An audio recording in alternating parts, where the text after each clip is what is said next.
With regard to India's contention that it is entitled to restitutio in integrum and its request to annul the decision of the military court and to restrain Pakistan from giving effect to the sentence or conviction, and it is further request to direct Pakistan to take steps to annul the decision of the military court, to release Mr. Jadhav and to facilitate his safe passage to India.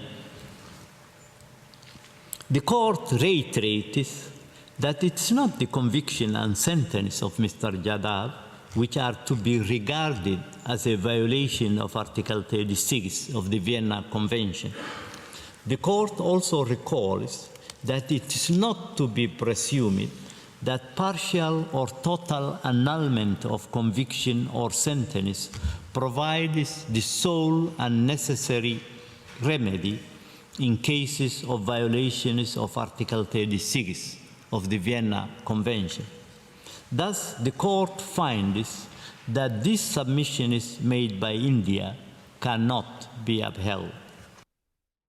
یہ بہت important اس order کا حصہ ہے جو ہمیں ابھی آپ کو سنایا کہ وہ ملٹری کورٹ کا جو پنشمنٹ ہے، جو سزا دی ہوئی ہے کہ اس کو کالعدم قرار دے دیں، چھوڑ دیں اس کو، انہوں نے کہا یہ نہیں قرار دیا جا سکتا. جوڈیشل ریویو آپ نے کرنا ہے اور ویانا کنونشن کے تحت کونسلر ایکسیس دینی ہے.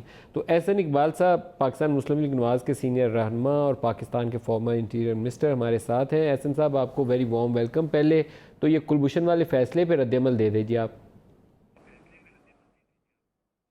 دیکھیے، میں سمجھتا ہوں کہ اس میں پاکستان کا جو ایک بنیادی موقف ہے وہ تسلیم بھی ہوا ہے کہ ہم اسے جاسوس سمجھتے ہیں اور ہم نے اسے جو سزا دی ہے وہ اپنے قانون کے تحت دی ہے، اور انٹرنیشنل کورٹ آف جسٹس نے پاکستانی قانون کے تحت کہا ہے کہ اس کے اوپر آپ ایک ریویو کریں.